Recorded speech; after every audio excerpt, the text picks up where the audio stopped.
place, receiving from his teammates, and a very good mark taken from the side by guess who? Mitch Lewis. So he's been prominent early. He's going to run around Mitch Lewis. It's been a turbulent last 14 months, but he's got a clear runway and he kicks his first on return for the Hawks. July 6, 2024, round 17. Almost a full year since Mitch Lewis has been on a footy field, and after multiple knee reconstructions, he's finally back. For Hawks fans, this truly is a beautiful sight. The mental toughness shown by Mitch Lewis is absolutely outstanding and world class. He came back from a knee reconstruction late in 2023. Then after playing the first 3 games of 2024, he had more knee issues. Then after missing 14 more games, his first game back against the Cats, he re-injures his knee and misses another year. The average person cannot comprehend the mental toughness it takes to come back from injuries like this. But now he's finally back and every Hawks fan is excited and ready for him to go come finals time. Mitch's first game back was against North Melbourne through the VFL, and let's have a look at his game. In his first game back, Lewis kicked 2 goals, 1, gathering 10 disposals, 4 marks and 3 tackles. I'm not sure how many minutes he played, but I'm assuming it was between 2 and 3 quarters, possibly 2.5 quarters. And for his first game back, this is a great sign. You couldn't ask for anything better. With most long-term injuries, such as the one Lewis had, he is most likely to come back to the VFL. It might take him 3 or 4 weeks, we're not sure yet, but Sam Mitchell has said he's going to come back to the VFL. The only question is how many games before he comes back to AFL level. I'm assuming he's going to miss the next week's game against the Saints and possibly the week after against Fremantle in Perth, which makes sense because you'd rather him slowly get back into it rather than come against one of the top 8 contenders.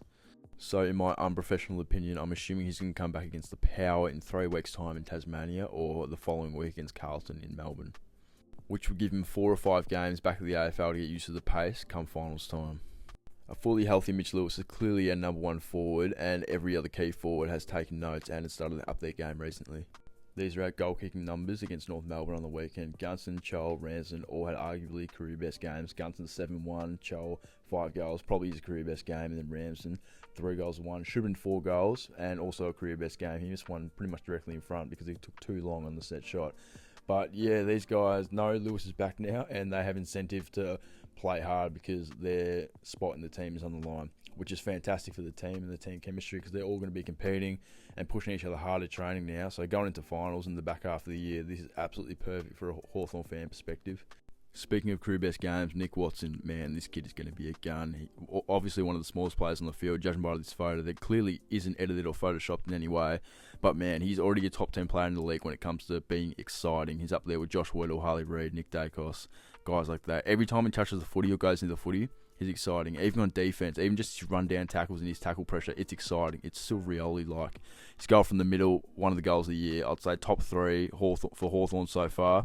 Up there with Chol's goal against Gold Coast and then Amon's goal against Sydney in round 1. But man, he is ridiculous. I can't wait to see him in his prime. He's going to be a top 10 player in the league, I guarantee it. Now, when it comes to Hawthorne's run home, we have 8 games left, and I think we're going to win potentially 6 to 7 of those games. Yes, Collingwood at the G is going to be tough, but it's winnable. And then Adelaide and Brisbane, both the way, are going to be extremely tough. But they're winnable. And let's just have a look at the players that didn't play against North Melbourne. Players that didn't play were Sicily, Warple, Scrimshaw, Deer, Day, and Lewis. That's 6 players that slip into not your best 23, but your best 18 instantly. And yeah, they're going to come back, and we're going to be an absolute nightmare for any team we come across in the finals. Day and Sicily are 2 of our top 3 players. Warple and Scrimshaw are 2 of our most important players, both finishing top 10 of the best and fairest last year. And our weakest position right now is key forwards, which Lewis and Deer fill in absolutely perfectly when they're healthy, judging by their form in previous years, especially Deer in the final series last season. And with how close the competition is this year, it's really going to come down to who's in the best form and who's the healthiest come finals time. And at the end of round 16, there's going to be 6 teams on 40 points, half a game off second position on the ladder. So what I'm saying is really it's going to come down to who's the healthiest and who's in form come finals time.